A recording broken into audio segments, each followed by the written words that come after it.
we win, I have to decide whether I'm coming back to school. We have a problem. Why are you doing this? Why are you trying to keep us away from Michael? Give Willow her kids back. Page Dr. Gannett and Dr. Jones. So let me get this straight. Diane has paperwork that can override Willow's say in Michael's medical care, right? Because, Michael filed for divorce, and this whole thing is a mess. There's got to be a way to shut down Willow's expert opinion, especially when you remember she cheated and kidnapped Wiley without Michael's permission. But sure, let's give her all the power. Perfect logic. And seriously, isn't Sonny supposed to be in the mafia? Why is he just sitting there like a bystander while Willow runs the show, and Drew's walking around like nothing's wrong? I mean, this is the time to really flex that muscle, don't you think? He's literally in the mafia. Where's the intimidation? The broken kneecaps? Then there's Lucy, who's telling Sidwell about everyone in Port Charles. That's so smart, right? He's clearly just using her for the inside scoop. But hey, whatever keeps her busy, I guess. What a lovely, heartwarming storyline for Michael's grand exit. I mean, if you're looking to ruin a character's legacy, this is how you do it. But my condolences to everyone mourning Leslie Charlison's passing. It's heartbreaking, and it's exactly why I've been begging for them to stop killing off characters. Between real-life losses and the fictional ones, it's too much. Too much. And where the heck is Tracy? She hates Drew, loves Michael. She would be the perfect person to take Drew and Willow down. Just release the video, Tracy. Make it happen. And back to Diane. She could end this in 5 minutes. She's got the proof that Willow doesn't have Michael's best interests at heart. End of story. But no, we're stuck with this drama. Makes total sense, right? As much as I can't stand this mess of a storyline, I can't really blame Willow for fighting for her kids. Michael didn't want her to lose them. It's just everyone in this circus needs to take a step back, breathe, and think for once. Oh, and please, no more Jason or Sasha drama. We've had enough of this Drew and Willow nonsense. Thank you very much. Hello everyone, welcome back to my channel, Messy Syrup. It's me, Abby, here. I hope everyone is having a wonderful day. Keep watching, so let's dive into today's video. Willow really needs to find out about Nina and Drew's affair already. This whole storyline is dragging on for way too long and is getting ridiculous. Someone should clue in Willow, who's apparently still under the illusion that Drew is some kind of hero, when in reality, he's been secretly involved with Nina. Classic. And I'm just over here wondering, when the truth comes out about Michael being fed details, will Willow and Drew become the prime suspects? They've been keeping everyone away from Michael like some kind of fortress. Plus, wasn't Willow on duty at the hospital when the other 2 people died? Yeah, that's definitely going to raise some eyebrows. Cyrus? Oh, please, just arrest him already. He's getting way too annoying. If that footage from Rice Plaza finally makes its way to Anna, we might just get to see him locked up where he belongs. As for Willow and Drew, come on, this is supposed to be a love story, but it's nothing more than a scandalous affair. It's like Drew is pushing himself on Willow at this point, and it's just uncomfortable.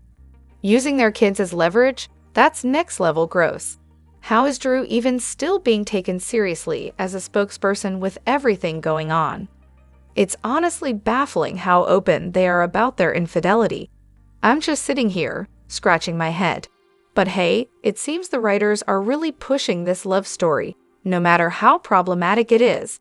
And finally, our hearts go out to the family of Leslie Charlison, Monica, as we mourn her loss. But the show's been a mess with its plots.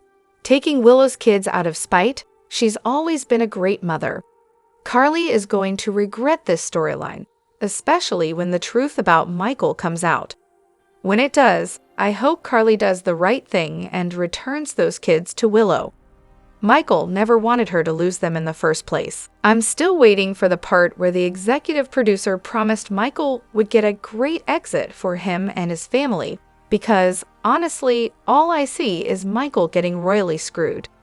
Chad and Morris went on about how it's a good story on State of Mind yesterday. Sure, I'm just on the edge of my seat. Between Nina, and let's not forget Cynthia Watro's sailor portrayal, and this new home-wrecking Willow, it's safe to say this show has totally jumped off a cliff. And honestly, I'm not convinced Willow has any medical power of attorney. Still hasn't been verified after all. But hey, I'm guessing Michael's got someone else lined up for that role, and I'm just waiting for the big reveal today. Considering all that's happened to him, my money's on Jason. Fingers crossed. Let the record show that Nina was against this plan from the start. Hell, she even told Martin it was a terrible idea. I'm really hoping Nina can somehow talk Willow, or, at the very least, Sunny, off the ledge before things get really out of hand. Because trust me, Willow's about to look like a whole new kind of disaster, especially with Cyrus on the warpath. Oh, and don't even get me started on Drew. I mean, really? The character was so much better before they ruined him. Can't wait to watch Willow fall apart when she finds out he slept with her mom. But what's really gross is that she knows he's been with her mother-in-law, and it's like crickets. Doesn't even faze her. Yuck. And Drew? He really needs to stay out of this whole mess. Newsflash, not his kids, not his problem. Willow, on the other hand, is a walking disaster. Can't make a single decision without running it by someone else first. And honestly, I don't even care that Willow was listed as Michael's medical person before the filing, mind you. Pretty sure a good lawyer can get that changed in the blink of an eye. If she keeps pushing her luck, all they need to do is drop the bomb about what she and Drew did in the nursery. That should get her to back off real quick. So Stella brought up this baby from the NICU today, saying it reminded her of what Irene would have looked like. Did they actually show that scene, or was it just another one of those vague, what-if moments? Because, as we've all been speculating, if the first surrogate lied about her miscarriage, then maybe that baby's actually TJ and Molly's? Who knows at this point? And did anyone catch Tracy's mention of Monica? It's even more heartbreaking now, especially with Leslie's passing. The whole thing is just gut-wrenching. Now, let's talk about Drew, Willow, and Nina. Seriously, they've reached a new level of low.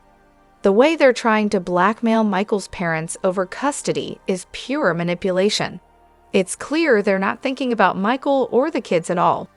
It's all about their own agendas. If they had any decency, they'd be working together, united for the kids' sake and for Michael. But no, they're just a disgusting, evil bunch of schemers. Drew's just a snake. He didn't even let Willow speak for herself. He's totally gone off the deep end at this point. As for Monica's will, apparently she's leaving everything to Tracy. Thoughts? With the passing of the actress in real life, is GH really going to juggle two deaths at once? Or are they going to let Michael live and replace him? Now, can we all agree that just because Michael's a good guy doesn't automatically make him the right guy for Willow? Honestly, Willow should have ended that marriage as soon as she realized she loved him, but wasn't in love with him. I think she stuck around because she didn't have a real support system outside of Michael's family. Sure, she found out she had some family a couple of years ago, but then Britt dies, Liesl disappears, and she and Nina are on the outs. And let's face it, James is her cousin, but she's not exactly running to Maxie for support. She was probably mentally trapped with no one to turn to. Still doesn't excuse the cheating, though, especially when she ended up cheating with her husband's uncle. Just, wow, what a mess. Willow really needs to reconsider the advice she's getting from Ms. Nina and Mr. Drew. Nina, in particular, started a legal battle with Michael and Willow by hiring Martin Gray as Willow's lawyer and serving Michael with papers, all before even talking to Willow about what she actually wanted for her marriage and family. It would have made more sense to have a conversation first, but I guess that wasn't the priority. Then, Drew comes in, convincing Willow to use Michael's medical situation against his family in an effort to regain custody of their children. It's clear she loves her kids, but in the process, it seems like their well-being didn't come first. Willow also seems to be getting distracted by her relationship with Drew, making decisions that don't always consider the impact on her family, especially with Wiley around. As for Drew, maybe he should reconsider commenting on Michael's personal matters. It's a sensitive topic, and it would be better if he stayed out of it. On top of all this, Willow's actions are adding stress to Sunny's life, which is a dangerous situation given everything Michael's going through. It's hard to ignore how much stress is building up for Sunny, and that's concerning for everyone involved. As for Willow, it'll be interesting to see how she reacts when she finds out about Sasha. Because in any situation, cheating is just wrong, no matter the circumstances. There's been a lot of talk about Joss's relationship with Cam and how it compares to Willow's situation with Michael. I understand the difference in their situations, but it's important to recognize that, regardless of whether they were married or not, Joss still hurt Cam. Cam took their relationship seriously, and for Joss to say that her situation wasn't the same as Willow's, because she and Cam weren't married or didn't have children, comes off as a little dismissive of the hurt caused. Joss might want to be a bit more mindful of her own actions before making judgments about others. I used to be a huge fan of General Hospital back in the 90s, when Lucky and Liz were the big couple. Jason was becoming Jason Morgan, and Sunny and Brenda were a major storyline. It's been a while since I've watched, but I recently saw a movie with Josh Swickard and then caught up on his storyline with Chase and Brooke Lynn. I'm enjoying them, but I have to admit I'm a bit sad that Finn and Violet have left the show. Can anyone fill me in on what's going on with Chase now? I heard a bit about Brooke Lynn's teen pregnancy, but I'm curious to know if there's a storyline developing for Chase as well. Here we go again. The so what, they're rich, they'll just rebuild crowd. Honestly, it's pathetic. Just because someone has money doesn't mean they don't lose things that matter. They still lost irreplaceable memories, priceless photos, maybe even that little strip of wood on the wall that marked their kids' growth over the years. Money can't replace that genius.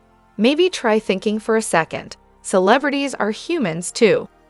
Money doesn't change the fact that they're just as affected by loss as anyone else. So yeah, they might be rich, but they're still brothers and sisters in Christ, you know. And speaking of feeling sorry for people, I've been thrown in Facebook jail right when everything was going down. Willow's gone full throttle and declared war, huh? Well, I hope she's ready, because the so-called support system she's relying on is exactly why she's in this mess. When the truth finally hits her like a ton of bricks, I hope it stings as much as what Michael's going through in that burn unit. And Carly girl, you better step up and put the pressure on her until she finally gets it through her thick skull that messing with the family is not something you walk away from easily.